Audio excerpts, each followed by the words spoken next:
24th, 2023. Welcoming everyone back to the Select Board for the town of Wenham. Still in the room, it's myself, Diane Bucco, Gary Cheeseman. Deirdre Parati. Peter Clay. Ben Timon. Steve Poulos, Maureen McGovern, Michelle McGovern, and Joe Pesamato. And we have Kate Mallory sitting with us as well. Thank you very much, and a few people in the audience. Public input. 10 minutes reserved for public input. If anyone is available to speak in-house, go for it. It's you. Yes, please. Hi, everyone. Bob Knowles, 201 Main Street in Wenham, and I'm a founding member of the Hamilton-Wenham Climate Action Team 2 years ago, and a 13-year veteran of utility-scale solar in Massachusetts. And just quickly, I think there's the last item on your agenda tonight is to talk about the possible formation of a committee, a climate action committee. So I know Sue Petrolio, one of my founding members of Climate Action Team, was here 2 weeks ago, I think, and made a public statement. And I'm basically going to say the same thing that she said, which is we need this committee very urgently. I can't express that to you all enough, that we need to get going with this. We're behind Hamilton. We're behind, believe it or not, the Hamilton-Wenham Regional School District. They don't have their own committee, but they have a set of goals that they've set and that they're trying to reach. And, the Climate Action Team, the group of us are trying to hold everybody accountable here to try to meet these goals. So we've got too much to do, and Wenham is behind. I'm ready to join the committee as soon as it's formed, and I know a handful of other people that want to do the same thing. Community choice aggregation is it's a simple little thing. It's a way to lock in your electric rate for a 2 to 3 year contract at a fixed rate, so you're not at the mercy of price spikes, which is going to happen again probably November 1. So it's really not that hard a concept to get. It's one little piece of the puzzle. Electrification of everything we possibly can. Leaf blowers, we should put not a ban, but maybe a seasonal ban on those. We're thinking about a lot of warrant articles that we think should be on the spring warrant for a few of these things. So we're thinking about a few of those. Anyway, I'll stop. You get my point. We need a committee. Should I say it again? No, we're good to go. Thank you. Thank you so much. We really Thanks do. for I hope coming. you all vote and encourage it. So thank you. Thank you. Thanks for coming. Anybody on Zoom? No. No one wants to talk on Zoom. All right. Look at us going right to reports and announcements. Steve. All right. So, this morning, the police, I'm sure you've heard them talk about their accreditation process. It's something that they've been chest deep in for the last several months. So they've gone through a number of stages, and they're now at what is effectively the last review stage, where the commissioners actually come out, or commissioners' representatives come out and do a field review. So Joe and I went over there this morning and met the commissioners, and then the next phase after this was it will be the actual commission review, in which they accredit the police department. So basically, what it is this commission establishes best practices for police departments across the Commonwealth. And the departments, to become accredited, has to voluntarily essentially enroll itself in an audit and have 3 years of data of all the arrests and officer actions and practices that the department adheres to, and so they review all this material and ensure that the department is in compliance with their best practices. So that was pretty interesting. I know it's a lot of work that the chief and the deputy have been working on the last few months. We met with the FinCom last week, where they unanimously supported the transfer of the reserve funds to support the increase in staffing and planning with Kate Mallory. So that's great. We also had so the investment statement, policy statement, they haven't been forgotten. We got Bartholomew's comments, then brought it to the finance committee for, a secondary round of comments. And I will be coming back to you guys with their recommendation, probably not next meeting, but the second meeting in November. And, other than that, really the last couple weeks have just been kind of hyper-focused on the budgeting with the lack of finance director. So we've met with all the departments and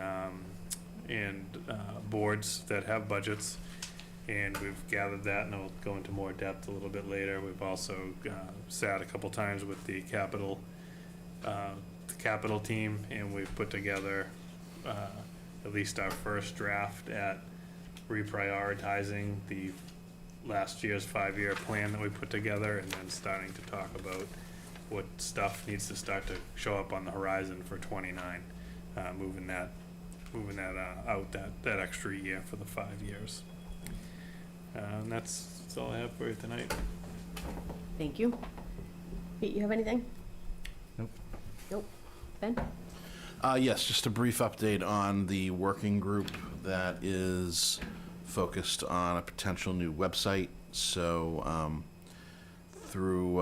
largely through the efforts of the 3 individuals to my direct right, and then they've coordinated a couple of meetings with 2 vendors that all of us on this side of the table, including Kate, have attended.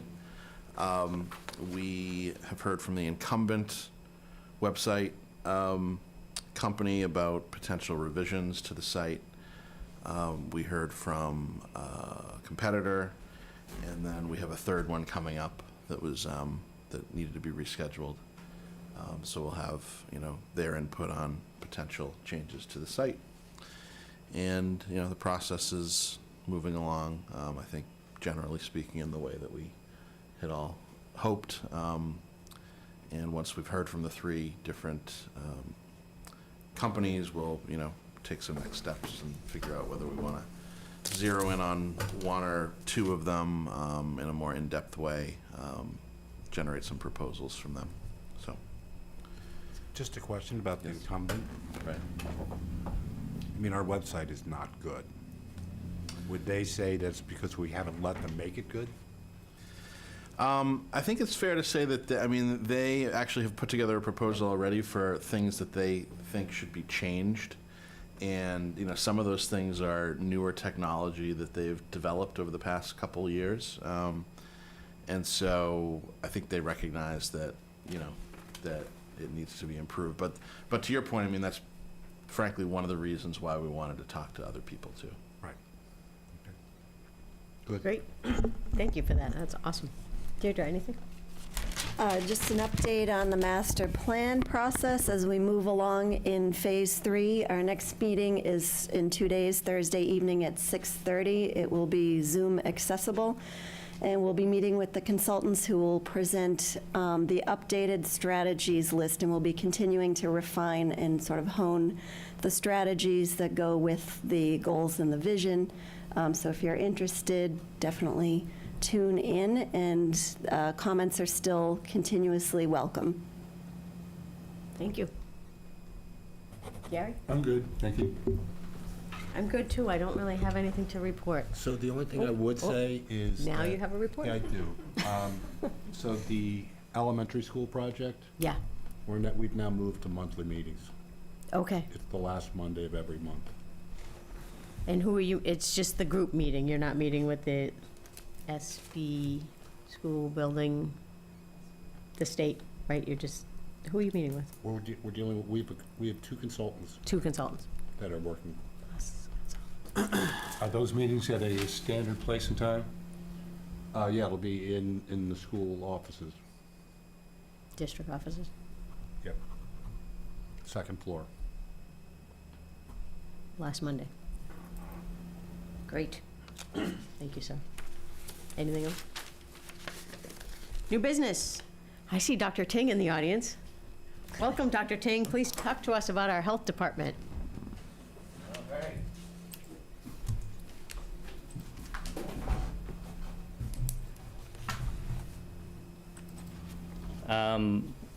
So again, I'm Andrew Ting. I'm the chair of the Board of Health.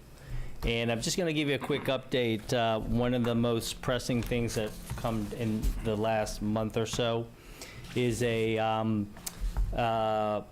publication, or actually a mandate from the state about setting standards for all local boards of health. So we're one of the few states in the United States that has, each municipality has its own local board of health. So there are 351 boards of health in the state of Massachusetts. Other states have it by district or by county or larger entities. We have 351. So they have now, for the first time, decided that we need to have a standardized training and level of experience and expertise among all boards of health. So they came up with this 116-page document. It is called the Blueprint. It was developed in 2019. There was legislation acted on in 2020. Part of that enactment was to do a capacity assessment, which we participated in.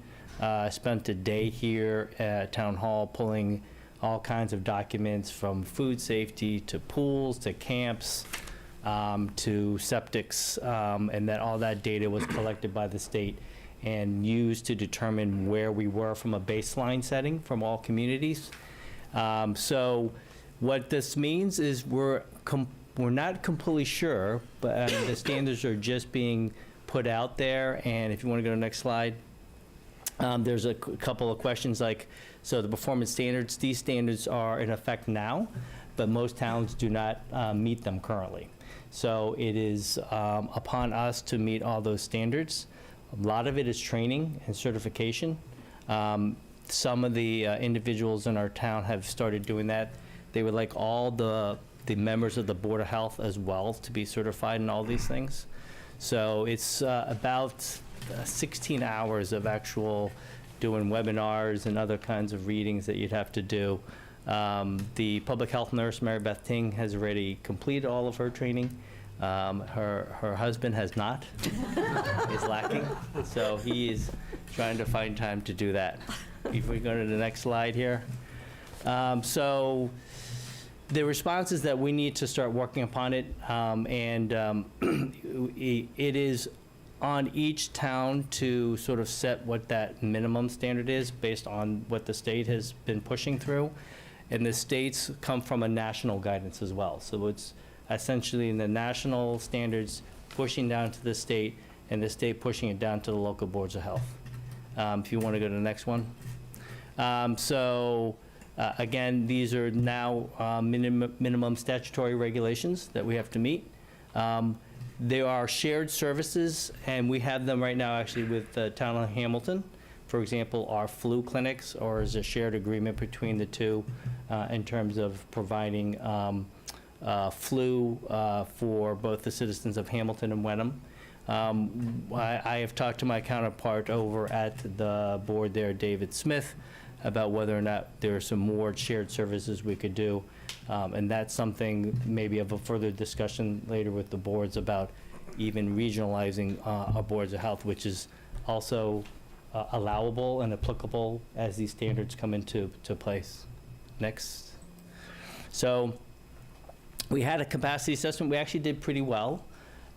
We in terms of most of the things that we did, except for obviously the staffing and training and resourcing. So we have very minimal staff for the Board of Health.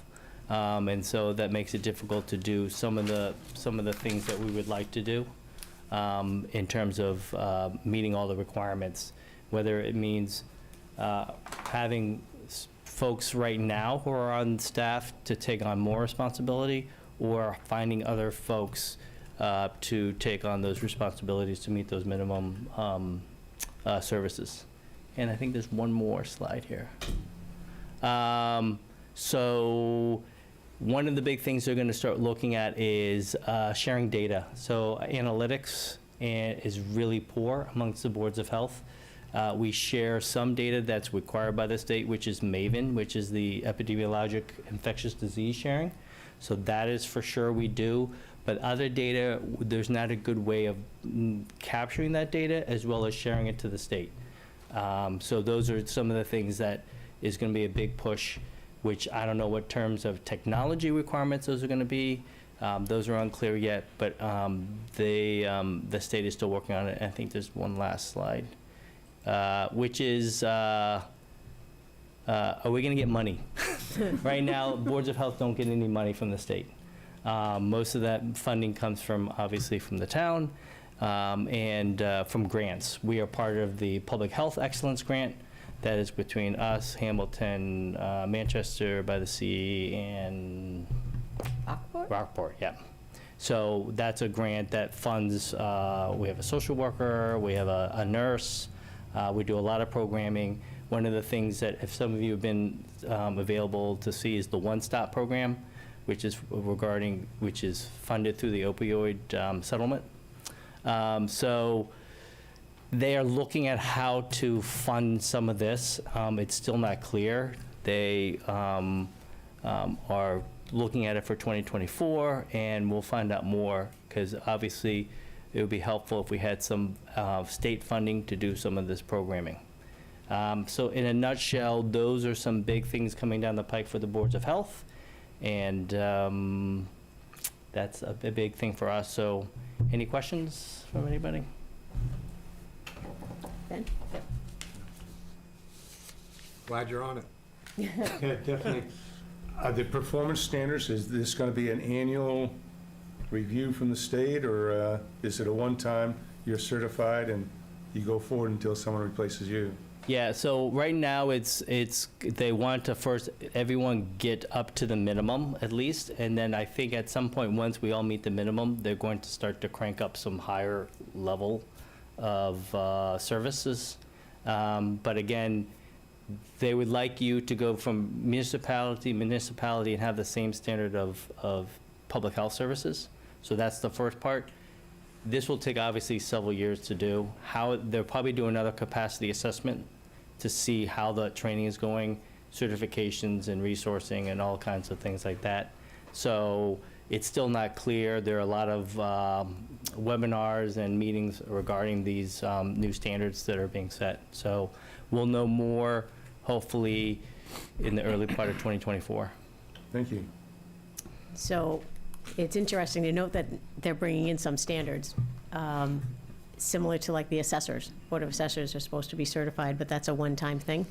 And some Board of Healths are elected folks and some are not, so that makes it a little bit different as well for those elected officials to all of a sudden commit to being elected and then have to take all training. Correct. Right. Right. It might either limit those who run or make it a little bit harder, more of a Yeah. commitment. I guess it's all good, though, in the long run. Yeah, I mean, from the public health standpoint, this is really good because it is the state now setting those minimum requirements where we'll have to shore up what we're doing now. Obviously, it's going to take some time and some resourcing. We just have to figure what that's going to be.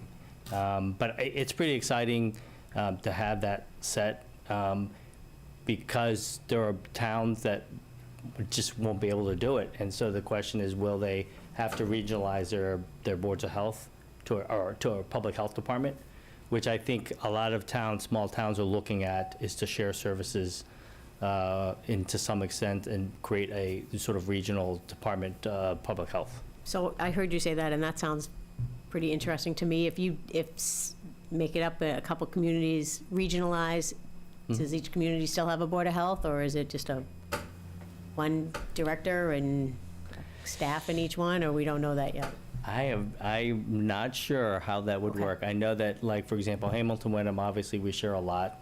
We have a lot of sharing. So whether that's a Hamilton, Wenham single Board of Health, or is it two separate boards with a shared Department of Public Health or Health Board of Health with a director of public health and things like that. That's above my pay grade to know how that works. I'm thinking you could figure that out, but that's interesting. Yeah. Thank Though, you. I mean, obviously, the difference is Hamilton's are appointed boards and we're elected. So we'd Right. have to figure out which direction that would want to go. And I would imagine financially it would be better to regionalize more than just 2 communities. Yeah, especially, for example, for this public health excellence grant, it took 4 communities Right. to be involved with it, and Hamilton was the lead. So, yes, having a regionalization would probably be helpful to get more grant money, because you could obviously have more individuals involved and people better than me grant writing. Although ChatGPT does make it easier now. Thank you. All right, Thank you very much. Thanks for coming in. Thanks. Appreciate it. We have a vote to adopt contract terms for Chief DiNapoli. Steve, can I ask you to take the lead on this, and then we can take a vote? Yep, sure. So over the last several months, the select board has been in negotiations with the police chief and has decided to extend his contract out 5 years. So it'll be essentially a renewal of the contract, resetting the clock from 5 years from today. So we just need a motion and a vote from the board to accept the terms of the new contract. Thank Put it you. into effect, and we'll circulate for signatures via sign now. I move that we vote to adopt the contract terms for Chief DiNapoli. Contract as of October 24th, 2023, as presented, right? Yes. That one. Chief is on, sorry. but The chief is on? If you want to talk to him. And deputy. Any discussion? No discussion. Let's take a vote. Gary, yes? Deirdre, yes? Diane, yes. Peter, yes? Ben, yes. So it's unanimous. Kevin, we'd like you to stay. Can you hear me okay? We can. Yes. Great. I just want to thank everyone for your support. I want to specifically thank Steve for the last several months and how busy he is, and to fit me in to get this done. The last 7 years have been just awesome being in this community and working with the men and women of the police department that I work with. And I always say you're only as good as the people that you work with and that you work for. And I couldn't be happier. And I'm hoping to finish my career in Wenham and continue to do great things with the men and women of the Wenham Police Department. So just thank you again, everybody, for your support. You're very welcome. I think we all Thank you. agree. Yeah. Thank you, Thank you, Chief. Chief. Thank you. Thanks for coming in. Thanks.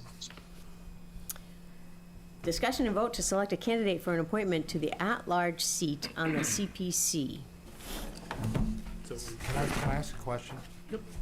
Catherine's here.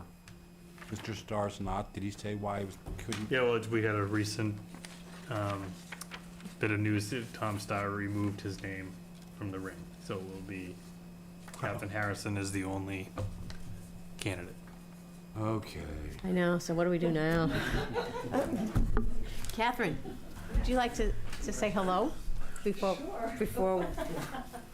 I very much enjoyed looking at your resume. Did a great job on I that. couldn't believe I actually had a semi-recent resume. I'm Catherine Harrison. I live at 49 Pleasant Street. I think most of you hopefully know who I am. But I'm pleased to be here, and thank you very much. I have not too much to say, except that I was happy to be able to apply for this opening on the CPC.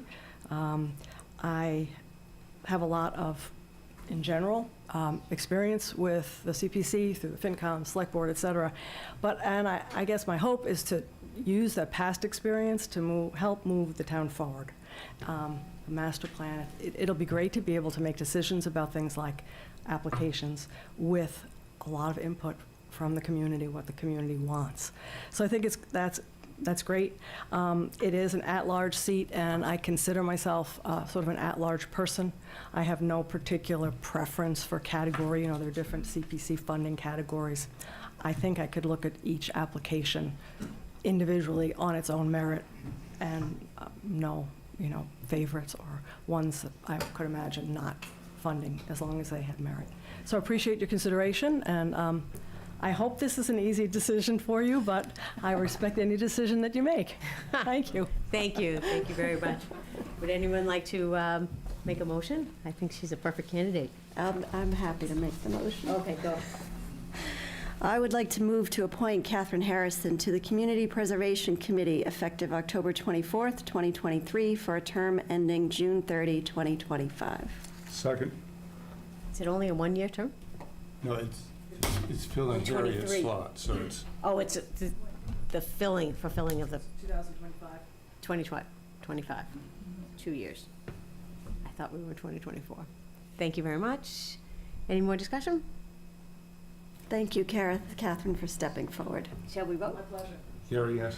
Deirdre, yes. Diane, yes. Peter, yes. Ben, yes. Congratulations, Catherine. Thank you very much. Thanks for coming back in. Nice to have you involved. And thank Tom for thinking about it. Yeah, well, no, his note, he was just, he said he didn't realize that there was another candidate, and a very qualified one at that. And he said he would like to remove his name. However, please let the board know that he is still interested, and if a seat becomes available that, that we need some help with, he's more than happy to step up. Perfect. Wonderful. That's great. And is That's it the very case nice that of there him as well. isn't an open space committee seat on the CPC? No, Is There is I not. don't know. no, it's not one of those committees. Right, John Cusolito represents Recreation. recreation. Or I'm not but- sure if Yeah, it's. okay. The rec department and committee, not open space. Right. Or I'm sorry, is Leo Mastronzi? Is he? Concom. Okay. Is C and D the same thing? Appoint selected candidate to the at-large seat on, oh, discussion, sorry. Yes. Be appointed twice? So we have a discussion and a vote on Veterans Day observation for town employees. I believe this is because Veterans Day is Friday, November. Saturday, November 11th. And so normally that is a day off. And so the question I see here is that you've done some research, somebody did some research to see what other communities do when a holiday falls on a Saturday. The question has been raised by a couple employees. I'm bringing it to the board, well, one of which is a union member, and it is a day off. It is a contractual Day off. day off if you observe it. So it has to. We do. Yeah. So our choices are what's giving here in these communities, or? Yeah, well, I think we wanted to just give you some context as to how other communities that are closed on Fridays have handled this situation. You can see that there's 5 communities, almost 5 different ways that was handled. So these communities are ones that are closed on Fridays? Yeah. That's why, Okay. yeah, we were both wondering where Yeah. that kind of list came from. So some So- employees are given a floating holiday. If a holiday falls on a weekend, they get a floating holiday. Some people do nothing, no day off. Yeah, cold-hearted town, right? Yeah. Closed the following Monday or closed on Thursday instead. When they switched to a 4-day work week, any holiday that fell on a Friday would not be given an additional day off. Swampscott, too. What do you all think about do you have a suggestion on what you would like us to do? I think whatever you come up with is. Perfect. A question Yeah. first.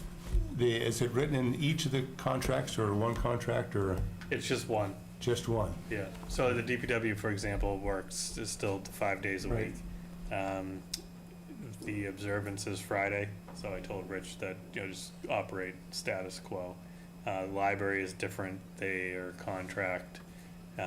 They get a lot of floating holidays because they don't work like a typical 5-day a week. They're on somewhat of a rotating schedule Yeah. because they're open more hours at night and into the weekend. So, police, obviously, public safety is different, as they work, I think, like the 4 on, 3 off, or rotation.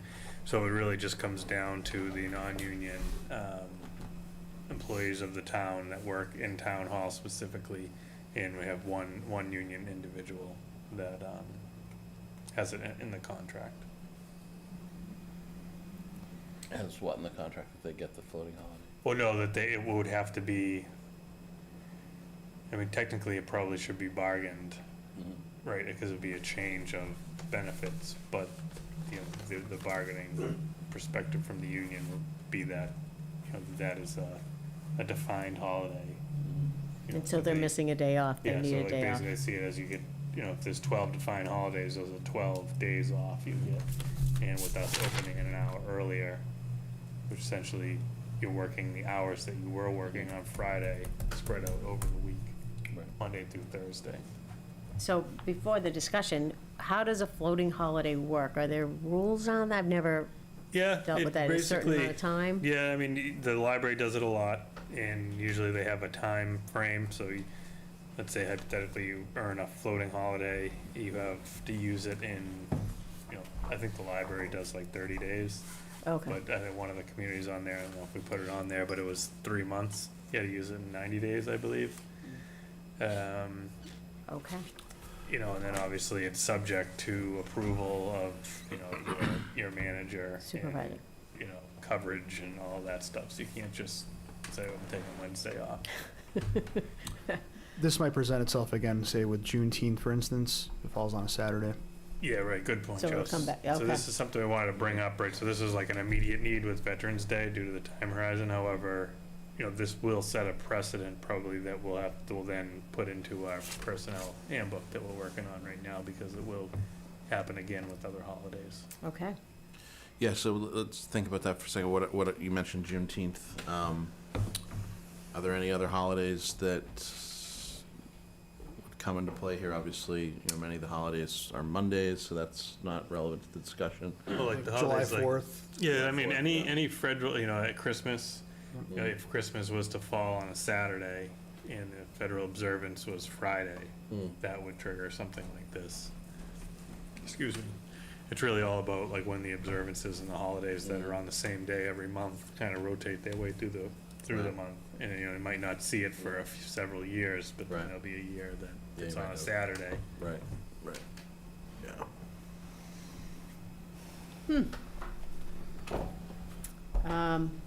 Anyone, Gary? So the other union contracts, is this rule change that we might make here tonight, is that going to require changes to the other union contracts? No. No, all right.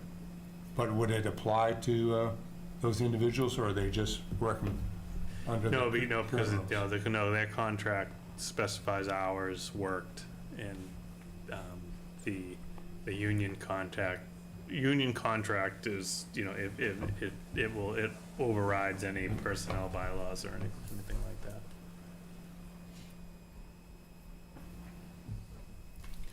No one has an opinion, thoughts?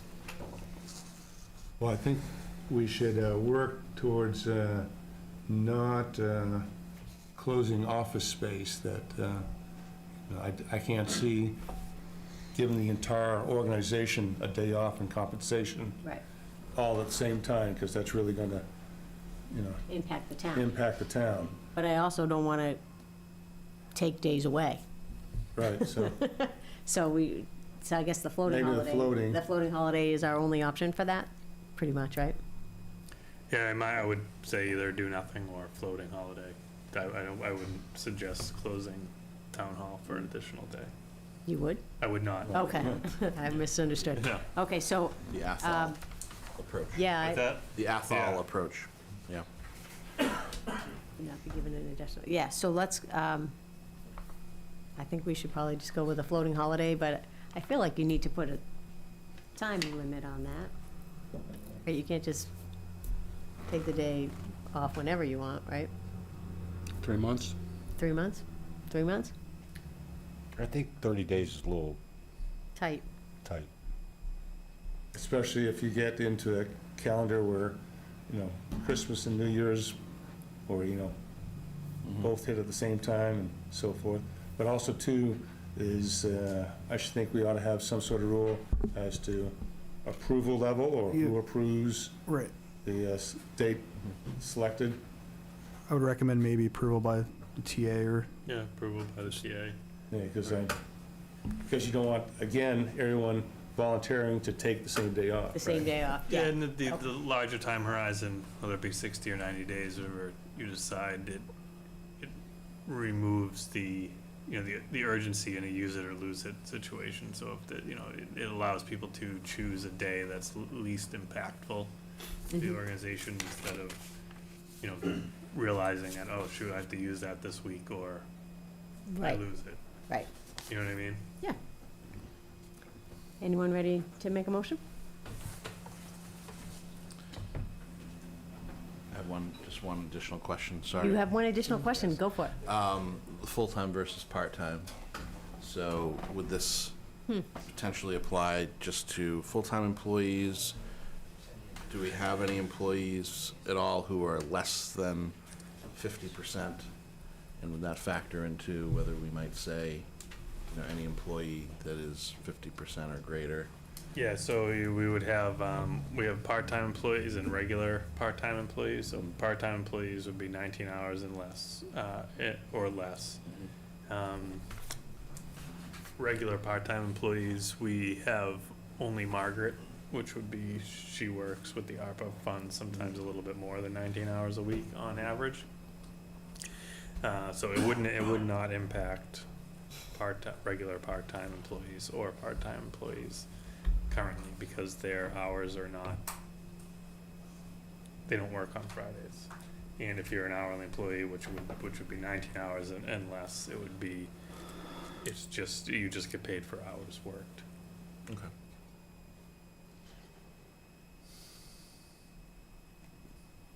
So is this going to be a written policy Well, it's gonna go in the handbook. in the handbook? Well, Okay. this will be, you'll have to adopt, I mean, you don't have to follow this precedent, but if what you decide tonight, we'll draft it into the handbook, and then we'll have to have the personnel bylaw hearing, and since it will be a change, this is just what are we gonna do in the interim, we're not changing we're not changing our personnel policy, so to speak, we're just, this holiday's coming up, we're not gonna have the handbook done in time, so how are we gonna handle this? Because the question came up. Ready for a motion? I am. Okay. I move that when a holiday falls on a weekend, Friday or a weekend. pardon? Friday or a weekend. Friday or a weekend, Friday through Sunday, that employees have a floating holiday which they need to use within 90 days and approved by the town administrator. Isn't it specific to Veterans Day? That's what you just said. Yeah, it would be specific to Veterans Day. Yeah, so we're not setting the policy yet. We're just Amended to amending Veterans Day. for Veterans Day. Okay. Perfect. Second?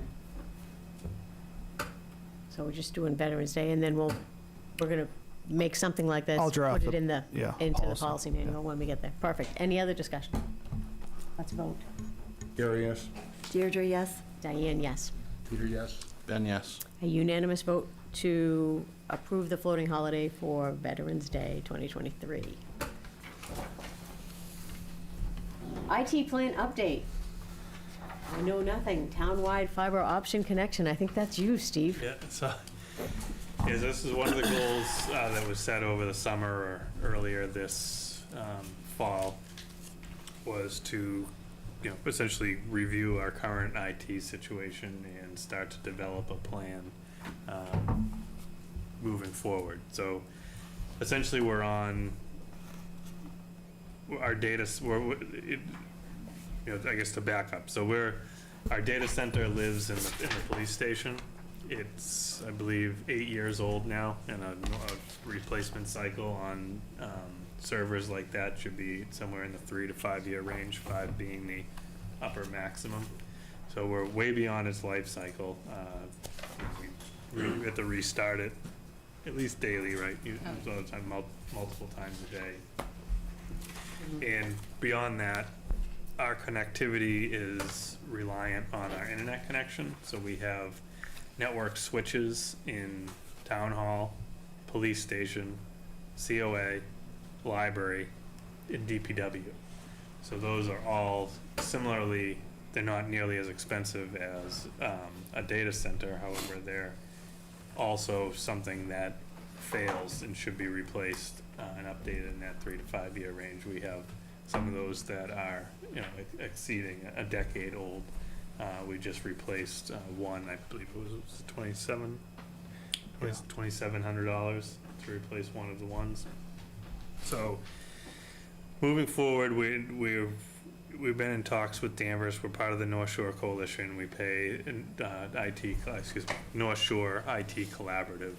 The town pays a fee to Danvers for tech support, and also they do all our firewalls and spam protection. So they also offer a service where they'll host our data centers virtually in their physical data center in Danvers. And Essex follows this model, and it seems to be working pretty well. We did a test. Really, we didn't have a choice, but it served. It worked out to be a pretty good test of, you know, just the speed and the connectivity, how it's going to work. Is we're unable. Microsoft Pro is unable to get Assess Pro to work on our current server. So we moved it. We talked with Colby, and they spun up a virtual environment on their server. So essentially, it's just a super small scale. It's a separate server on their server that Assess Pro lives, because it needs a separate SQL environment. And I don't know all the technical. Assess Pro? Assess Pro is the CAMA database for our assessing software. Okay. So right now we're connected, because Town Hall is connected to the North Shore Collaborative, the IT Collaborative fiber ring, only Town Hall. So now so our Assess Pro, every time, you know, do a keystroke in Assess Pro, it's actually communicating with Danvers, and it runs faster than it's ever run, you know, when it was housed at the police station right across the parking lot. So I mean, it worked out to be, it was a good test. So we know it's certainly a viable option. So really, to maximize it, so we put aside about $275,000 of ARPA funds to go towards this IT infrastructure upgrade.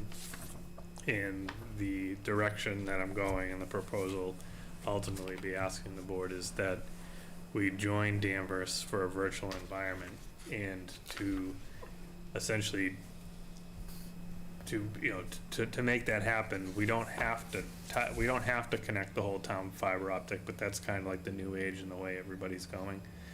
So by connecting to fiber optics, it would reduce downtime. It would reduce we wouldn't have to have all the network switches in place. We wouldn't be at the mercy of our internet connection and the speed of our internet connection. So like when, you know, for example, like if we sign on and you open an Excel document, it has to go like through the internet, whatever Comcast speed is running, into the police, like out of our network switch into like Comcast network grid of internet connection, whatever traffic is stuck in there, so it could be slow, into the police station, gets the information, and then it gets sent back out through the network switch and then back into town hall. Or a fiber connection is, you know, virtually bulletproof and like instantaneously fast. So what you see there is we've just been working with Danvers and the consultants to start to come up with a mapping project and the costs to connect the town. So it'd be connect the COA, library, DPW facilities, police, fire, and town hall would all be in one fiber ring. And then town hall would serve as the hub to connect into the North Shore collaborative, IT collaborative fiber ring, where Danvers could host our data center. And what I see as another benefit of that is Danvers is on the hook for maintaining their data center and updating it. And, you know, they're the ones, their IT staff of like 10 people, they're the ones that are getting the text at 2 in the morning. You know, they're the ones troubleshooting the environment if anything was to go down. And also they refresh their data center every 3 years. And they're always on the cutting edge. So the cost, the way we're looking at it right now, is similar to if we were to replace our data center every 3 years. Let's just use $200,000 as a round number. In theory, we should be putting away 1/3 of $200,000 every year, with the anticipation that we're going to have to buy a new data center every 3 years. that money, it would be a fee for service to Danvers, but the money is looking pretty comparable in that, you know, you're paying it to Danvers, but they're you know, doing all the back end and they're replacing the, they're replacing their hardware every 3 years. And it keeps the town from getting in a situation like we're in now where, you know, you don't know if it's gonna turn on the next day. I mean, you gotta reboot it, and maybe one day we reboot it and, you know, one of them doesn't spool up. I don't know all the technical lingo, but that's You did pretty basically good the way with it's been spool. explained to me. So anyways, that's the direction we're going. Well, obviously we work with the vendors and mapping it out, and the cost there is certainly doable. It's cheaper than I was thinking Yeah, that 137. it was. You know, and it may be, we get a year or two into the dam, just kind of throwing ideas out there, but we get a year or two into a Danvers agreement, and all the work that's required in terminating the fiber connections to our existing network and all of that. And then, you know, we'll have to start budgeting for it either through like some sort of a capital line or separate warrant article or something to make sure that it gets funded every year. Anyways, that's where we're at now. And we're kind of moving full steam ahead with Danvers, getting some real dollars and timelines so that we can, you know, talk, you know, pretty serious numbers the next time you guys hear about it. So what we have here is just a quote or an estimate? Yeah, it's just, that's the fiber, that's, you know, that's the fiber ring that would kind of tie everything together. It's a pretty important piece of the project, because that's basically, you know, Danvers already has their data center up and running, and they can create almost infinite amount of virtual environments, like what they did for Pro, but on a larger scale. We're already connected to the North Shore IT Collaborative, so we already have a connection to Danvers. So this provides our connectivity to all the town buildings to make sure everybody benefits from the service. So this is an update. And this is Yeah. ARP? This is ARPA, yeah. Right. Gary? So how much of physical equipment could we get rid of in the Wenham? So all the current servers move out, and Yeah, so we Have would some move space. out, from my understanding, we would be able to eliminate all the network switches I talked about, and it would just be, I believe, Town Hall would be the hub, or maybe the police station would be the hub. I think it actually says on that map. But either way, that would be like one terminal or one switch into the building, which you would have to have anyways, whether you had your physical data center or not. And all the other redundancy would be eliminated. Enough free space for Joe to have an office with a window? No, I don't. Not that too much? Crazy. No. A few more years. Too crazy. Anybody else? Sounds good. Ben? Do we lose anything at all from a data security standpoint by? You actually could probably make an argument that would be more secure. Right, yeah. Yeah. I would think so. You know, the only thing I see us losing in this arrangement would be if a time came where we lacked the budgetary flexibility to fund the service and defer essentially the capital replacement. That's, in my opinion, that's the only downfall. But, you know, I also think like infrastructure, IT infrastructure, especially in this day and age with, you know, these, like the pirates, pirating and stealing your data and ransoms and things like that, you know, it should be certainly priority number one. If you're gonna defer something, it should be maybe rolling stock and not IT infrastructure. But that would be, you know, obviously a decision for the board. what sort of timeline to get full plan together? But so, probably we'll have a full plan together by probably the first of the year.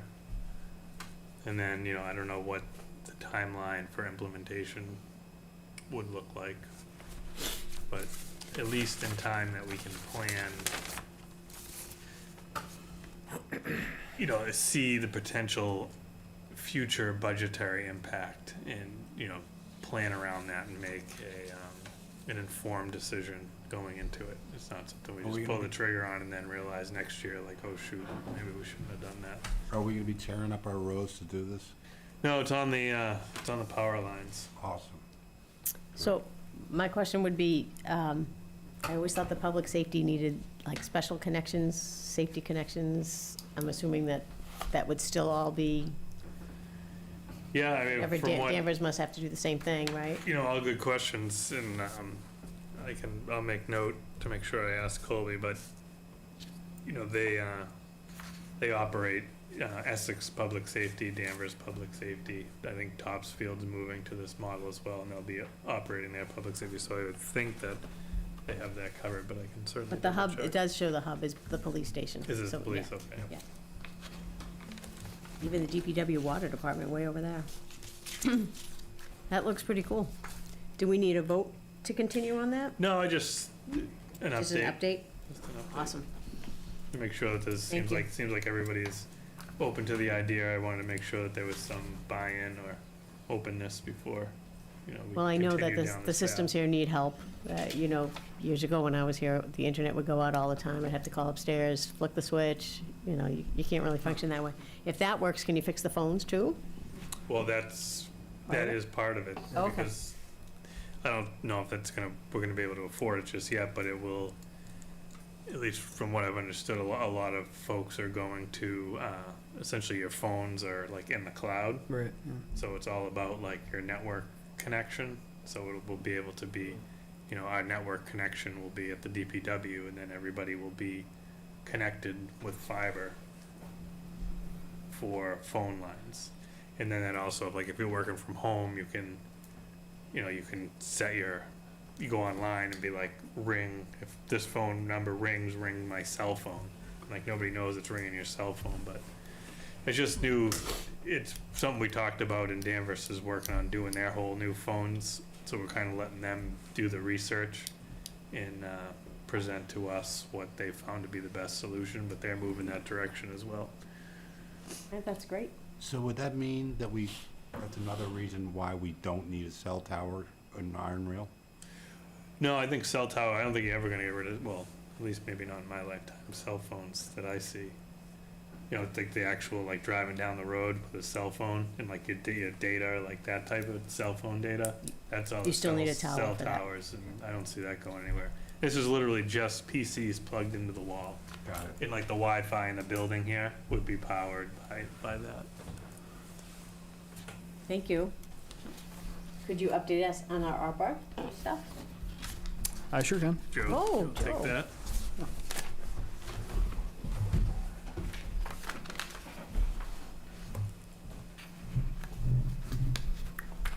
Yep, so just a brief update on the ARPA projects.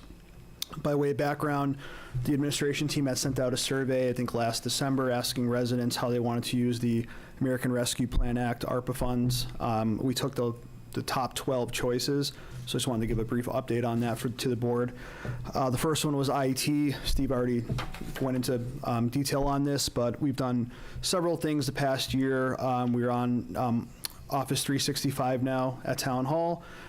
We've incorporated the MFA, which is the multi-factor authentication system, which is basically you have to sign in on a device and then you either get like a text and you sign in that way or a phone call. It adds that extra layer of security. We're also now on it's called the EDR, which is the Endpoint Detection and Response. This is basically a cyber security technology that continuously monitors an endpoint. An endpoint can be anything from a mobile phone, cell phone, laptop, that sort of thing, and it helps to mitigate malicious threats, so it adds extra security on that. Plus, another benefit was that it was an insurance requirement from our vendor Maya as well to get that done. So that was very important to get done. We're happy about that. We're also just, as the board knows, we're going into the Iron Rail Best Use Study currently. We hope to get done hopefully by the end of the year. We've had a couple workshops that I think went very well. And we're coming up with 3 scenarios with our vendor, and we're going to be reporting that soon, hopefully in the next month or 2. So that's been going very well. So there is Hamilton Wenham, the library. There was a question, how much do you support access control system and security cameras at the library? I reached out to Kim Butler, library director, and she told me that she's reached out to 3 companies to do walkthroughs and provide quotes. A couple of the quotes went over their budget, but there is one that they're happy with, and they're waiting to hear back from that company on the technology requirements. So that is hopefully will be in full swing soon as well. Town Hall HVAC, we've been working with Vicky Massoni on this, and there was a electrification study that was completed recently. Unfortunately, it did go over. We budgeted I think it was $500,000 for this project, and the quote was just north of $1 million. But there is a possible grant we could pursue through Green Communities, I believe. So we're looking into that to help mitigate the cost. Yeah, so we're looking into. Yeah, it was quite expensive, but we're working with Vicky on that. Let's see here. So there was a planning department subsection on the survey here. Basically what that was used for was for Kate Mallory to get an additional 3 to 5 hours to help with the planning department. I believe Margaret was also included on that for a couple hours a week. Just to clarify, though, this is separate from the FinCom decision for Kate's additional hours. This was separate. This was from the ARPA money. So that was, Kate's obviously been great helping out with a lot of different things. But Master plan. though, right? I'm sorry? We approved that money, so this could be completed, this one. Yes, yeah, right. It's completed. But It's been complete, yeah. Yeah. Kate was basically to add hours for Kate, and I believe Margaret as well. I think it was Margaret first. For the and next Kate, 2 years. So Yeah, it's and on. then Kate was through the Yeah, FinCom. but obviously they've been helping a lot with, you name it, the master plan, Iron Rail best use study, so they've been both very helpful. Fire department, Jaws of Life was already purchased several months ago. There were pictures posted on social media. It looks great. Up-to-date equipment, which is awesome. So that's all taken care of. Town hall security, this is basically panic buttons that are going to be installed in all the offices, as well as there's going to be 3 or 4 bollards. Let's not go into details on the security stuff. Okay. Yep, so it's in, full swing, but It's yeah. happening. So next on the list, Iron Rail septic system. So there is money set aside for that for, I believe, $100,000, but we're basically waiting for the best use study to conclude before we go into that. But we do have money set aside for the septic system, which is good. Police admin relocation. So administration team has met with the police. This is basically they want, the chief has talked about updating to a separate administration wing in the department. They did request that we wait until their accreditation is complete, which was, Steve was talking about that earlier. Hopefully the next few days will be complete, but that project is moving forward as well. ADA compliant, Rich Souza was here a few weeks ago. That has been completed. If you recall, I think it was on September 19th or September, you showed pictures of where the ADA ramps were upgraded, and it looks very good. West Wenham Park, so not to complicate things, but there was obviously CPC funds that were awarded this past spring for $375,500, but there is separate ARPA money that was set aside just for infrastructure. So I spoke to Kate Mallory today, and as you know, they're going through the contract again just to make sure the payment schedule is correct on there. So that will be brought back, and then the company will start working on that project. So that will be good as well. I think it's 3 different phases. And the vendor is BSC that was chosen by and approved by the board, again, pending the contract's approval. You just missed one. You missed the facilities, the town hall main doors. Yeah, so that is out to bid right now, and the RFQ was sent out. Thanks for catching that. And the deadline to hear back from responses is November 1st. Oh, good. Yeah, so that's also close to being done. So just a basic update. All the projects are moving forward. But, you know, if you have any questions? Any questions, anyone? Ben? I don't, but thank you for the Mhm. thorough Anybody else? presentation. No, that was perfect. Thank you very much. Great. Thank you. Thanks, Joe.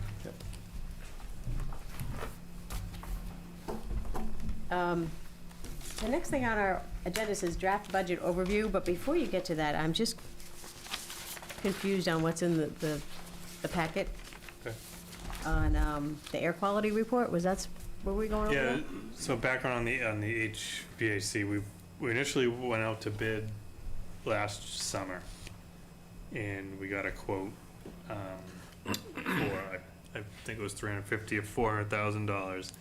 Then there was some concern about air quality. And Peter, who was the gentleman that came in and spoke to us? Frankel. David, David on Frankel. school committee?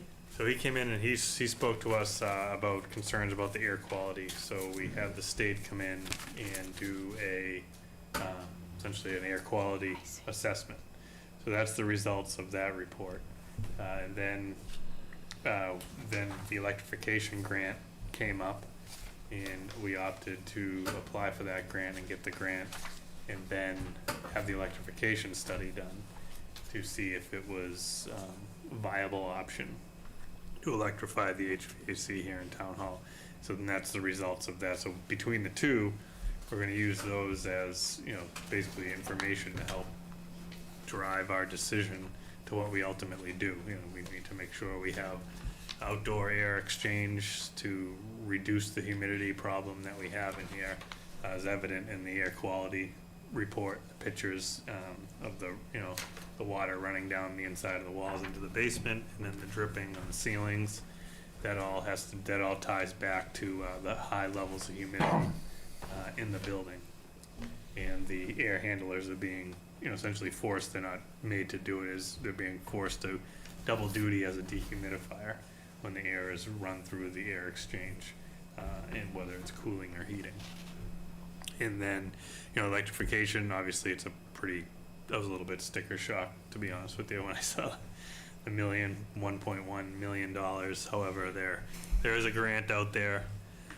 I don't know how much it will offset, you know, but it would have to be, and there's very minimal energy savings as well. I think the annual anticipated savings in energy consumption costs were in the $2,000 to $3,000 a year. So, anyways, we'll have to, you know, see what the grant is and kind of how that shakes out, and then ultimately make the decision and move forward. But that's kind of been the hold up with that. We just kind of have had a few steps that we didn't anticipate. Right. So just curious, as on the letter from the state, it says it was copied to Dennis Palazzo, the director of the Wenham Hamilton Board of Health. Who's the Wenham Hamilton Board of Health? I Don't know. don't. Yeah, so I don't, it seems like, I'm not even sure. I don't even know who Dennis. yeah, I don't know. Should So it's, in that, it means, it means Dr. Ting didn't get this information, Okay, right? I'll get it. to him. Yeah, so that See still. just caught my eye. Like, Just who is left. it? Okay. Okay. All right, still working on that. So then we can go into a budget. Yeah, this is just a brief overview. I know when we talked about budget process, I said I'd be bringing periodic updates as we move through the process. So the first milestone was, you know, with our budget memo and the calendar timeline that we put together, was to meet with all the departments and develop a level funded budget. So that's what you see here. This is effectively a budget that only includes increases for contractual obligations and training related to certifications that are required for the town employees to have to do their job. And other than that, it's their level funded budgets or reductions. I did notice that our select board went up. What? Yeah. There's more of us. You almost Oh, double. there's more of us. $7,611. Wow. The numbers, That should help with the they looked at electrification. some and not. Is 2% assumed, What's that? 2% assumed raise in the For what? FY25 numbers here, or will that be an add-on? No, so, yeah, 2% isn't built into this. So the 2% is for non-union employees, there's a 2%. There's a $20,000 line item in either the town hall or the town administrator's budget, I can't remember, that last year was a salary reserve because we were in negotiations, and we had to draw from that this year to essentially true up what the contracts ultimately were, where they weren't settled in time for town meeting. So I left that there as a placeholder for merit pay. I know we talked about reducing the 2% to, you know, maybe a median of around 1%. So that's kind of where we're targeting with that $20,000. That may fluctuate a little bit up or down, but I think it's a good placeholder for budgetary impact. On the revenue side, we're effectively, we trued up the FY25 estimated prior year levy limit to tie to what we anticipate will be certified next month when the assessor's office submits for the FY24 certification. So just so you, by way of context, and Jeff, I know you were asking, that is, you know, the assessor's office is still working, even though we're, you know, we're several months into FY24, where the first 2 quarters in any fiscal year are estimated tax bills, because we don't know what our growth is and our tax levy is going to be. So that will all come, a big part of that is the classification hearing. And then once the classification hearing is, you'll set your tax rate and the values will all be certified, and you'll have your certified new growth. So we're anticipating, last year was $383,000. We're anticipating somewhere in that range there. So we increased the projected prior year levy limit to be $200,000 higher than the $150,000 conservatively that we budget every year. And then all the other revenues are essentially level funded. That's really in the next steps. We'll be looking at those a little bit closely. Wenham always budgets on the conservative side, which is good. So that is one of our free cash drivers, and we use that money to fund our capital programs every year. So it's important to be conservative, and the state recommends that you regenerate between 5 and 7% of your total expenditures in free cash every year. So you want to stay conservative where you can for budgetary flexibility. And so the wild cards in this budget, as it stands right now, we've met with all the departments, we've met with the boards and committees, is healthcare. Like I said last meeting, they're telling us to budget 10%. Schools, they're 10% targeting up. 10% up. Yeah. Yeah, I wish 10% down. Yeah. Schools are targeting 3% or less, so we're using a budgetary assumption of 3%. We use the same 3% for Essex Tech. However, we'll be, we'll be contacting with them when they get a little further on in their process and kind of true up numbers on that. Liability insurance, they're saying target 8%, and the IT. So I believe I built in 20% into the IT budget because this will be the year that we'll have to pick up the all the licenses for Office 365. They had been carrying like a $10,000 line item for some time for Office 365. And this year we, as part of the ARPA funds that Joe updated on, we used that to migrate to Office 365 and pick up the first year of the license agreements and all the costs associated with the uptick in help desk calls and setting people's phones up and all that. All that stuff costs money because we're reaching out to the IT consultants. So I don't know if that 20% is going to be high or low, but I figured it was a pretty decent starting. We're still working through the granular details of what exactly we have going on in the IT world and what we need to be doing. So that's really it. I mean, so the next steps will be the priority list as we evolve our revenue assumptions and these estimates that I just mentioned start to materialize, whether more or less we'll know what type of capacity, because effectively we've been able to balance the budget with level funded contractual obligations with our revenue, with, generalized conservative revenue assumptions. And, and then, Bless you.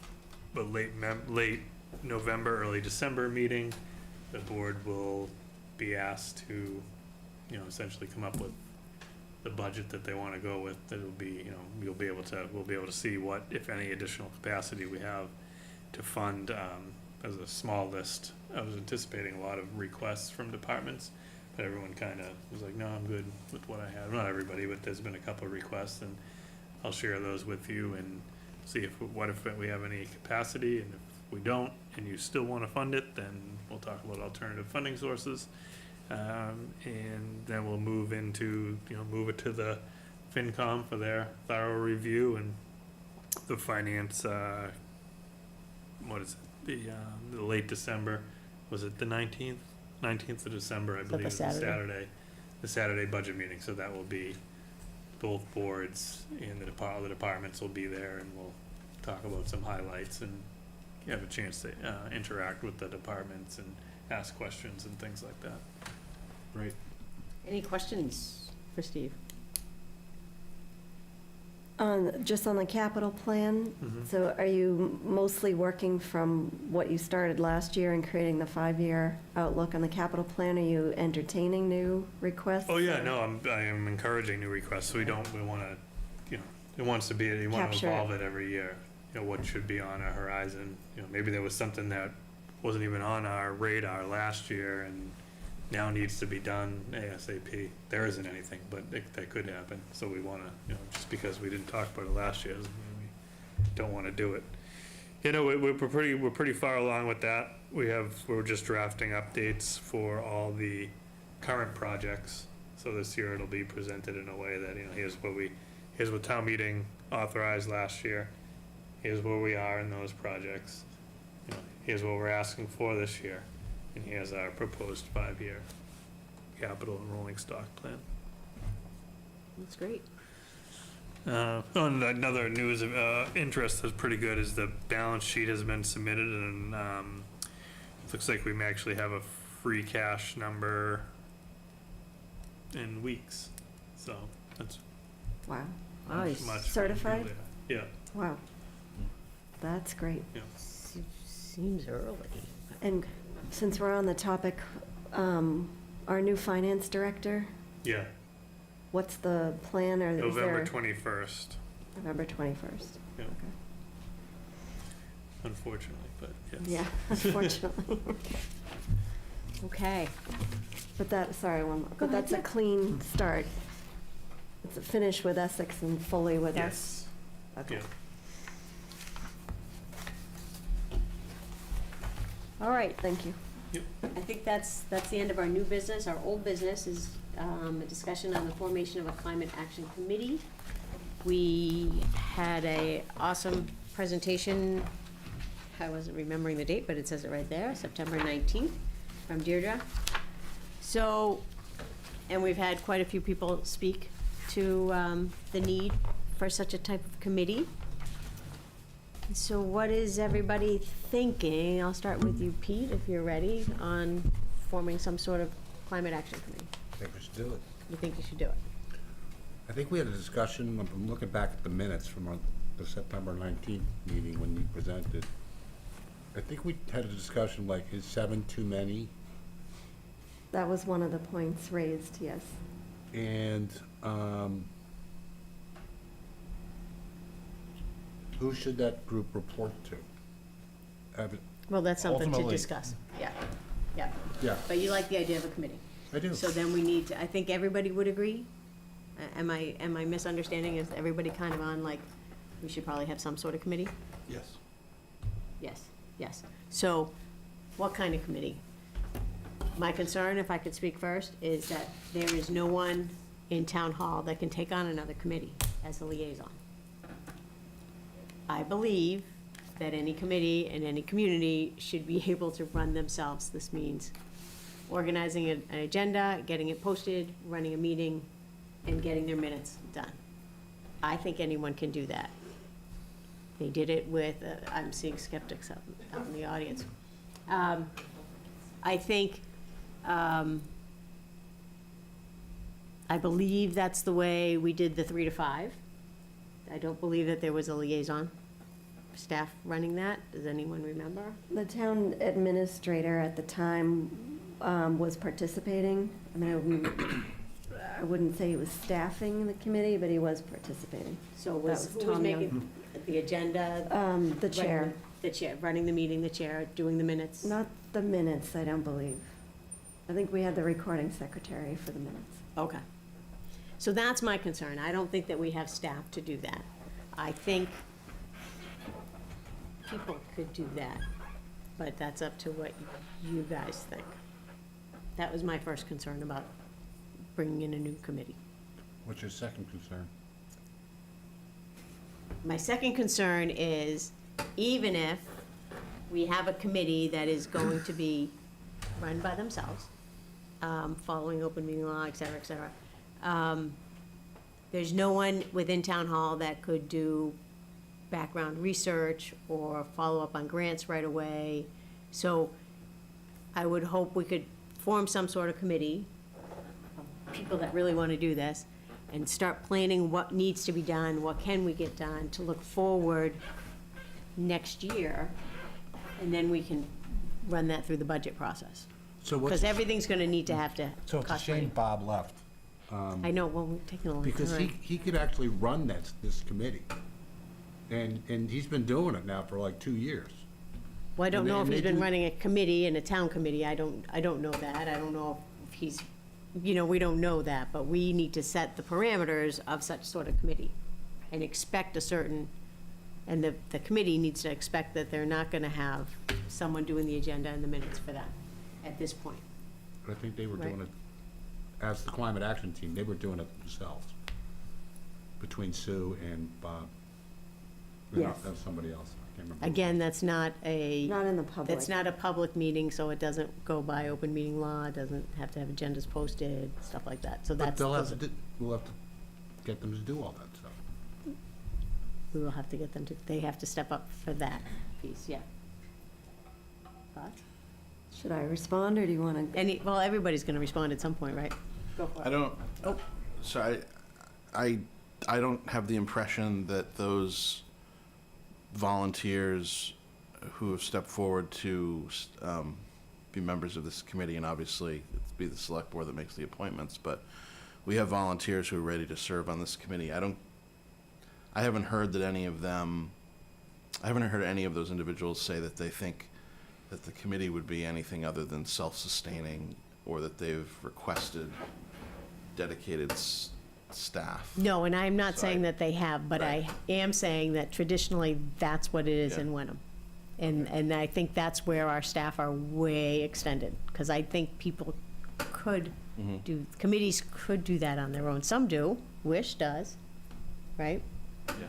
But, Um, so I don't want to say that they did that, I just want to make that as a, I guess my perspective is that, I mean, I take the points that you've made, but I don't see that as an obstacle to creating the committee. I mean, we could decide that we make clear that the committee is made up of its members and that there isn't a dedicated staff liaison, or we could be silent on it, but I don't see that as in my mind, as a reason to not move forward.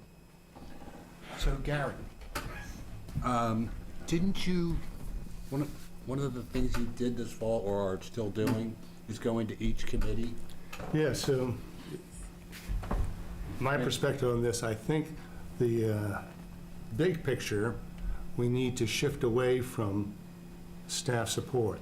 One, time-wise, and two, cost, labor costs within town hall is expensive to just be filling out forms to send through to the town clerk and so forth. So I think my main point on this committee would be, I see them as a resource, an advisory committee to the select board that has the technical background and information that can flow up to the select board with plans, programs, actions, and so forth, that say, you know, we're a committee that we've researched this, you know, we have the expertise on the committee, and this is the next 1, 2, 3, whatever steps that we need to take as a town to reach the climate action resolution goals. And I would say that to do that too, we need to focus the charge on the items that we really can expect to achieve as a town, which I see as energy conservation, renewable energy, and a transition from carbon to electric. That's the portion that the town can really do.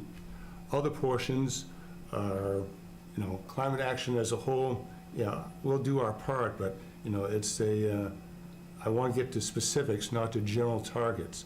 And that's why I want a advisory committee that has the technical expertise, that can come to the select board and say, here, this is a grant here, or here's a program, and it will get us 3% or 10% to our 2040 goal.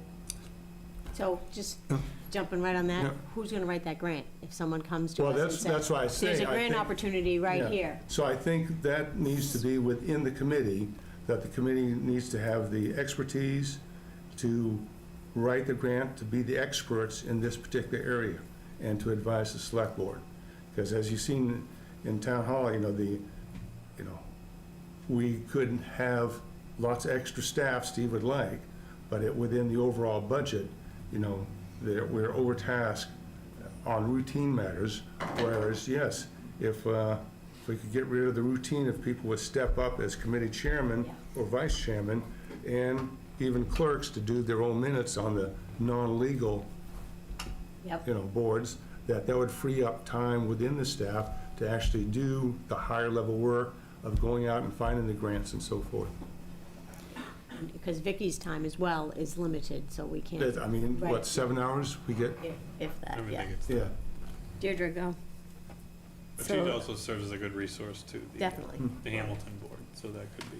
Right, so I think we need to distinguish between dedicated staff support, but ability and access to work with staff, because we do have staff who work in this area, and they work very well, but there should be a connection. So the idea is this committee is sort of a hub and can sort of reach out to different boards and committees, as well as the staff who are already engaged in this work, so that they can be in touch with Kate Mallory for XYZ.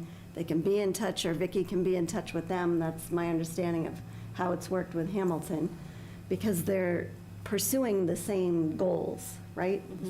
On behalf of the town. So I think dedicated staff is one thing, but access to staff doing this work is a different thing. I think the ideal is that we want to work towards a dedicated staff, and as, you know, that office to have the staffing to really put time and energy and grant writing behind this. That's the goal, right? But we're going to have to potentially write a grant to get some funding, so it's a bit of a chicken and egg thing, right? But just to separate that. I would not like to restrict the charge, because I think over time, the hope is to see this as a little bit more broadly based. The climate action and the electrification and meeting the targets, I think, is top priority. But if you look at that example that I talked about in the presentation with the Beverly Salem Resilient Together, that to me is sort of like the end goal, is that maybe it's a Hamilton Wenham Resilient Together or something like that. But that's where we're trying to get to, is sort of broad. We're working on many fronts towards climate action, resilience, sustainability.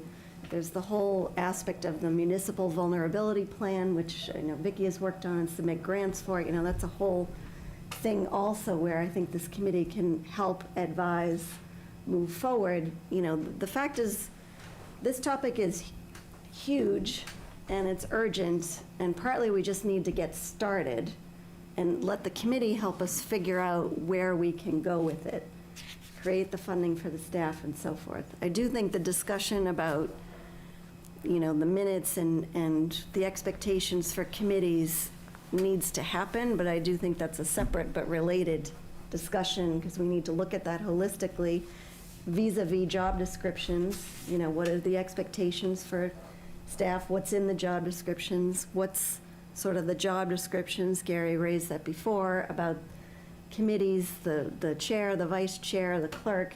You know, I think we need to look at all of that together, sort of holistically, because without losing sight of the fact that we're always looking for volunteers, and we thankfully have people who are willing to step up, but then we're talking about layering more work on top of that for people who are already volunteering their time and professional expertise. So there needs to be a balance. That's my It does point. need to be a balance, but you can't keep putting it on the paid staff, which is what has been happening. So, and I do see that it's hard to get volunteers. I do understand that, but people need to understand that when you volunteer, there are commitments, there are things that have to get done.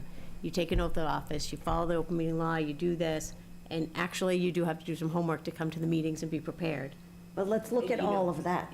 And Well, yes, so, yes, we need to look at all that, but if we're gonna form something new, let's start looking at it that way too. You know, I do, I think people, it's great to be a volunteer and serve unless you don't actually do it. So what's Right. a good next step? I somehow form a committee. I mean, it's not listed for a vote tonight, so I'm not sure we can vote. But we can make everything ready to vote.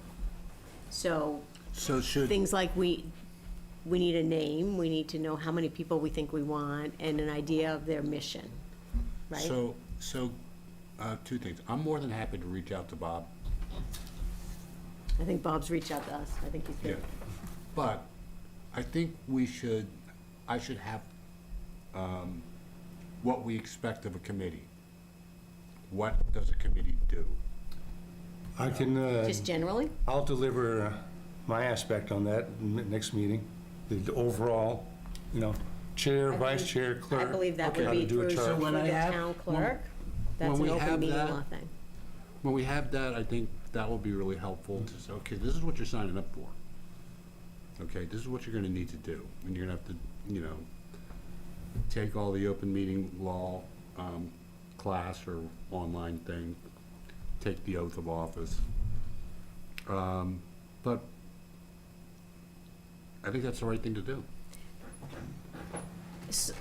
Yes, but I don't want them to feel as if we're penalizing them for stepping up. I mean, it's just, generally, there are any boards and committees, if you read open meeting law, it tells you what a chair, a vice chair, and and a clerk do. It's all right there, so you know. But why force them to have to go read all that stuff if we're actually done it for them? You read it too. We all read it. We all read it every year. So let's figure out what we want to do here. Well, it sounds to me like the questions revolve around the scope of the committee, Scope of the committee. that also on the composition, how many and, you know, where from and so forth. And the third was as to how the committee would be authorized to act vis-à-vis select board, departments, other committees, and so forth. You know, is it going to be an advisory committee to the select board, or is it going to also interact, which I agree with Hamilton, you know, committee already established, and how is it going to work through the town administrator to get to information it needs from the departments? So, So I see those three areas are what we really need to talk about. in a name, there is a name proposed. there's a name proposed. It's Climate Action Sustainability. advisory committee? It's not that currently. Right. But that was the question. Ben? I think just one area I would add to what Gary just said is the length of member terms. So will there be a term for an appointed position? If so, we probably don't want all of the terms to come up at the same time. Right. So do we have 1, 2, and 3 year seats? We'd have to figure that out. Or and this maybe gets a little bit to the question of, is it an advisory committee? Is it in the nature of a special committee? Or is it more in the nature of a conventional, standing, permanent committee, like a planning board or, you know, the types of boards and committees that are created by state statute, which this, you know, isn't one of those.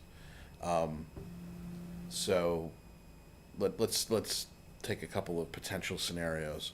One is that the committee's formed and that it is immediately successful, productive, effective, doing great things, maybe expanding its mission. And given that climate change is a problem that's going to be with us and our children's generation and our grandchildren's generation, that it's there and it's an important standing committee for all time, or for as long as we can envision, or our lifetimes or what have you.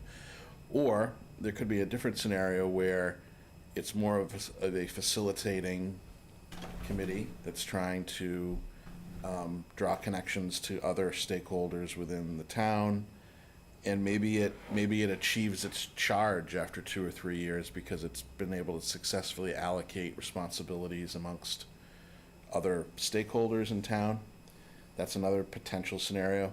And then yet a third scenario, which none of us hope would happen, but it's certainly possible, that you start a committee and it gets off to a great start, but for reasons outside of the control of the members or anybody else, the energy maybe kind of peters out and it's not effective. And I don't think any of us want to have a committee that we create that in 3 to 5 years is, you know, looking for volunteers and ineffective, and yet is kind of there as a committee that has to have people put on it.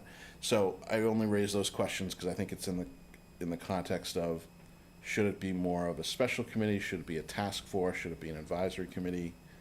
And those things are relevant to things like length of term and those kinds of governance issues that we probably have to figure out.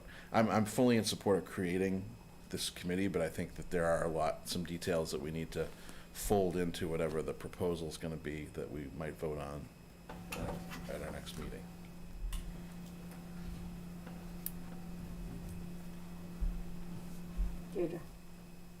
So the charge isn't in here, but I did draft a charge. There is a proposal for a structure, so I guess I would just say, let's go back to that and then go from there. The initial, and do you want to do that now, or we want to? Well, let's go through all the things, and then we don't have to make a decision, but let's review. So Climate Action Sustainability Committee, proposed structure, is that the page you're on? the structure, yeah, so what I had initially proposed was 7 members, 5 at large, 1 from the Conservation Commission, and 1 Select Board liaison. And I know Gary had raised the concern about Select Board being appointed and having a vote twice, essentially, which is a point I fully agree with, but I also think that needs to be looked at across the board, because we do have that on other committees, so just to put that out there. I think, the Select Board person could be a liaison and not a voting member. I do worry about how many people will actually get to step forward. I mean, I'm cautiously optimistic, but this is a heavy lift. So I guess I'm not, Sorry. oh. Owls off. Morning, Dove. I thought I was didn't know plugging it in the did that. laptop. I did have, not to speak for anyone, but I did have a conversation with Phil, and I believe he's supportive of the idea of a Concom member serving on this, but that also is a heavy lift for an individual. So it could be that we go to 5, 1 Concom, Select Board non-voting, or have Concom and Select Board both non-voting with 5 at large, so there's, I think, different permutations. I think as many people that are willing to do this will be helpful, because it's a lot of work. So I just would factor that into the thinking. So that's the first topic. And yes, I think the terms, typically, when we start up a committee, or like with elections, you would stagger it. So you'd have someone for 1 year, 1 year, 2 years, 2 people, 3 years, kind of thing. And I think I had proposed 3 years, just Mhm. because that tends to be standard. Yeah. Mhm. Yep. Could also, you could follow the ZBA has this model and probably other committees where there are alternate members, so That's if true. you That would be have, a good if you have an excess of volunteers, you could make a That couple would be people helpful, then alternate people, members. you know, you have that extra help. People are informed if someone has to drop off for one reason, you got someone else jumping right in. That's a good addition. Ben, to your question about, the various scenarios, Mm. we could also include in there that after 5 years, we can decide whether we still need the committee or not.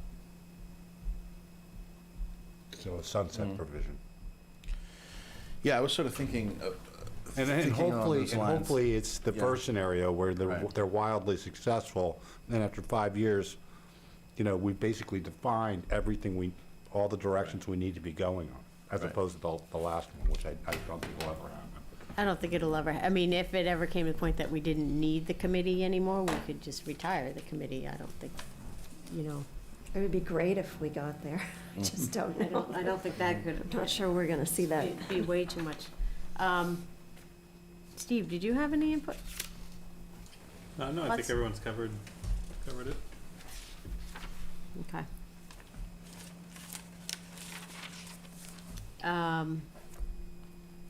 So it's the end of October. We have 2 meetings in November. Do you think that we could have a proposed scope with our composition, next meeting? Throw it out to look for appoint people that are interested and appoint somewhere in the beginning of December?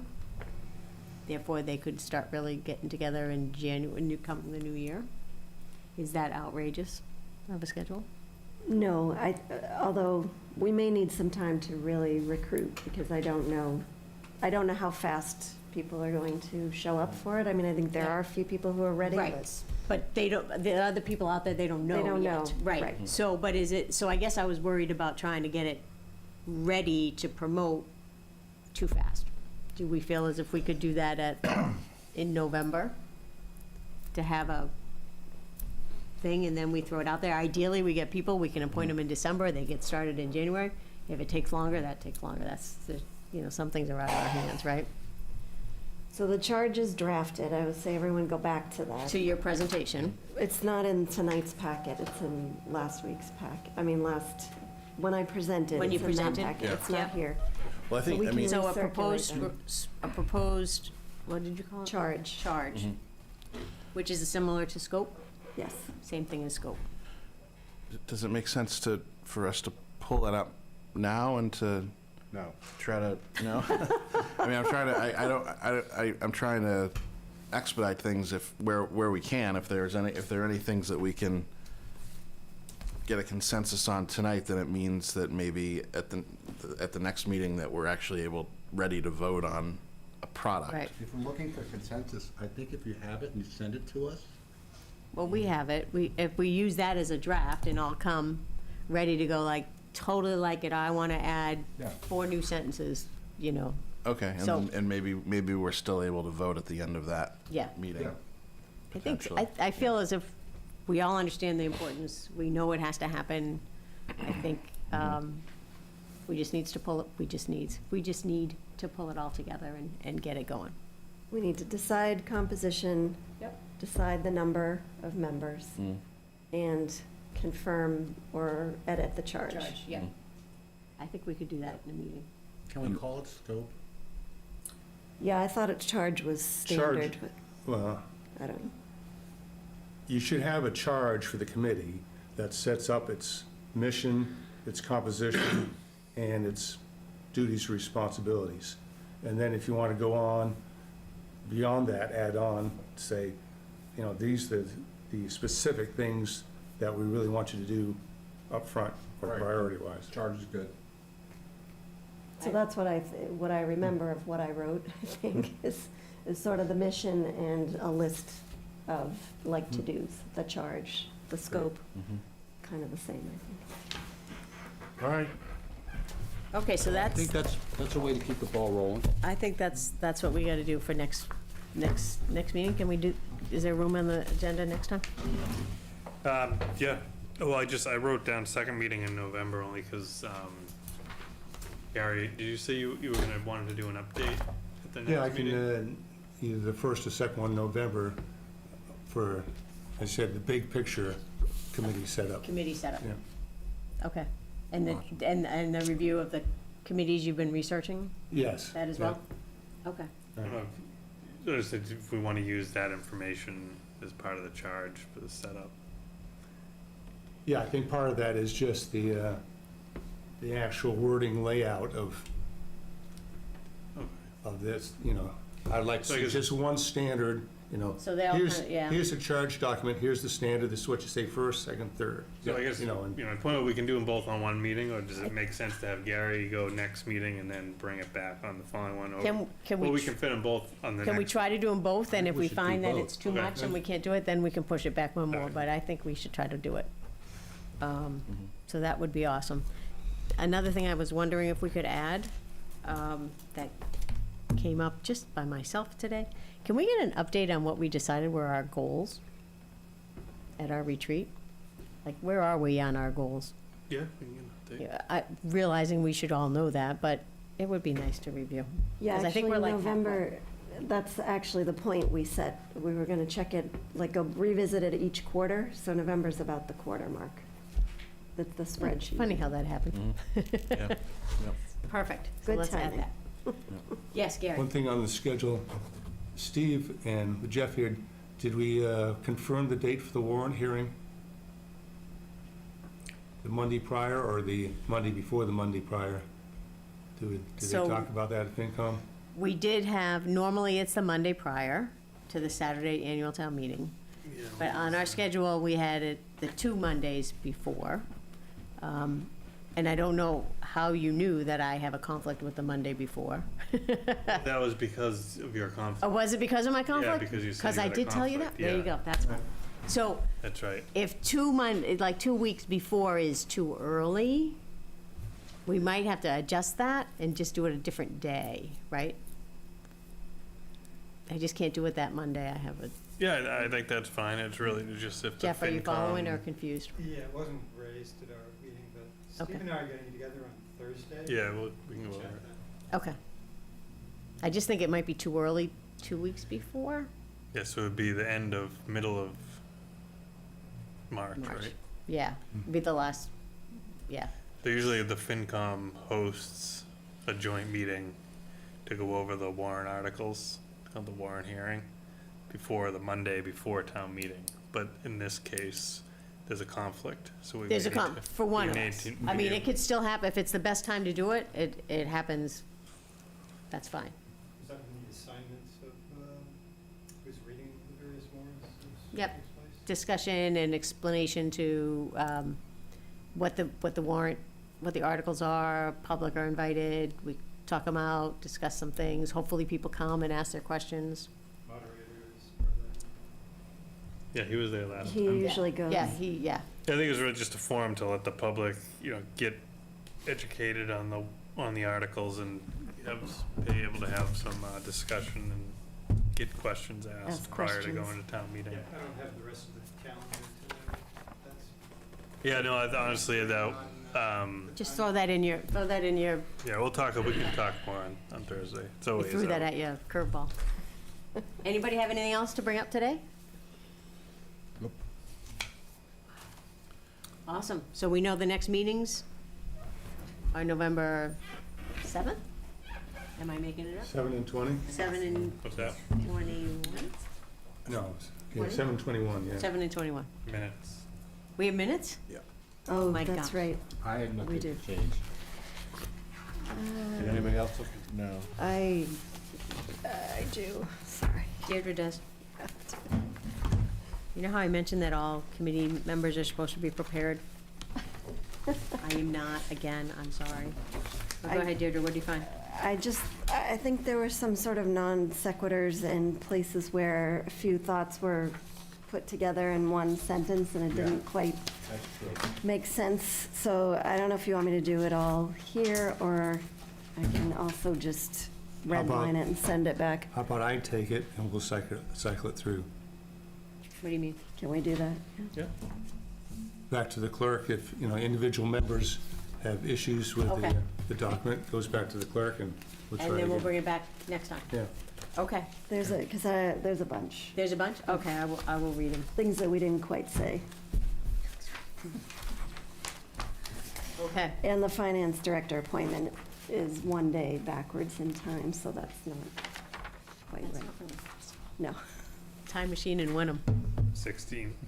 There's a point on the 6th, for the 16th, right? Through the 15th of the same year, Yeah, that doesn't sound right. that doesn't work. It doesn't sound right. Okay, yeah, we will. He's already done. Yeah. Long tenure. Okay, so we're gonna bring that back. We're gonna read them, send them. Nice job, Do we send them Jeff. direct? No, we can't send them directly to you. We're gonna go through. Send me Thanks that. for your contribution. Minutes. Minutes. I'm gonna ask Steve, can we? Steve, if we It's just want, administrative. It's administrative. administrative, so we Yeah. can just run that for you. Yeah. Okay. Was that, I'm sorry. We can all send edits to Gary, that's okay, it's not. Yeah, I think One that- at, one at a time, I guess, yeah. Don't include Not everybody. everybody. Yeah, I think Yeah. that, yeah, I don't see that. you just might be getting the same edits Can we- from everybody. Can you send us a Word version? Yes. So I don't have to Yes. handwrite, that would be easier. Thank you. Okay. I think I've had it. Oh, wait, that's not you. I According to our move that we process. adjourn the Wenham Select Board meeting of 24 October at 8:17. 8:17. Second. It's been seconded. Anything else? Roll call vote? Ben, yes. Pete, yes. Diane, yes. Deirdre, yes. Gary, yes.